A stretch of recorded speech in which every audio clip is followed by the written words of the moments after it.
I'd like to introduce is Matthew Nuvuvilla, and he has an amazing story. He was a trainee in our program about 10 years ago. Okay. Matthew, please come forward and then help me with the pronunciation of the last name. Chairman Lakey and members of the committee, it's Nu'uvali. Nu'uvali. Okay. Chairman Lakey and members of the committee, it is such an honor and a privilege to be able to speak in front of you all today. It's a milestone in my life where my dreams and reality have met, so thank you.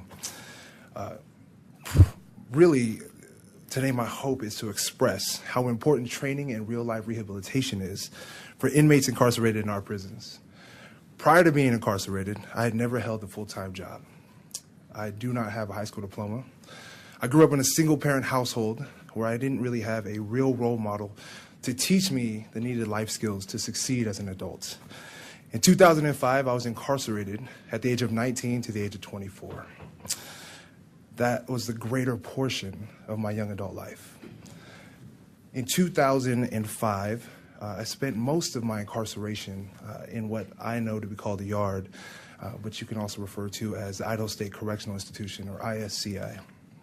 In 2007, I was fortunate to land a job in the correctional industry's metal and wood shop on the yard.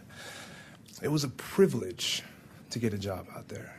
Really, it was the change from the norms of regular prison life, and it was also an opportunity to earn more money than the regular jobs that were offered in the prison. Although today, I don't use any of the trade skills that I learned from the metal and wood shop, I did learn some very valuable lessons. The ICI taught me what hard work looked like, what it felt like. In hindsight, it was the foundation that allowed me to build the work ethic that I have today. The very work ethic that allowed me in 2016 to be honored as the best 40 under 40 in the United States in the convenience store industry. I learned how to respect authority in the workplace. As an inmate, other inmates usually don't tell you what to do. But I had to learn how to take instructions, not only from other correctional officers, but also from inmates that were our team lead. I learned a very valuable lesson in failing forward. With no prior experience in woodwork or working with my hands at all, I failed many, many times at the projects that I had to build out at the ICI. That very same resilience is what has built the foundation for the success not only in business that I am in, but also in my life. With no prior knowledge of sales, 6 years ago I began a journey in the unknown.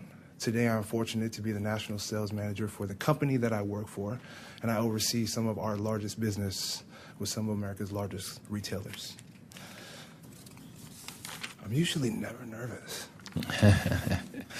These lessons, along with what I learned in the cognitive classes and the moral rehab courses, gave me a good start. What lacked was an exit strategy, equipping me with training and tools needed to reenter society successfully rehabilitated. My mental fortitude and drive, coupled with my relationship with Christ, was the driving force behind my absolute goal of never being incarcerated again. Unfortunately, not all inmates have the same drive today that I had upon my release. They need more help and training options made available to them so they can experience the same success I have since being released.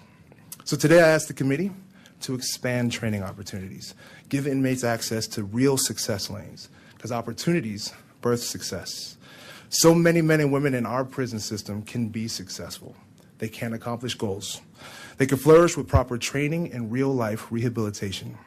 Offering these men and women real men training will prove valuable upon their release. I finish with this quote by Chinese Confucian philosopher Sun Tzu.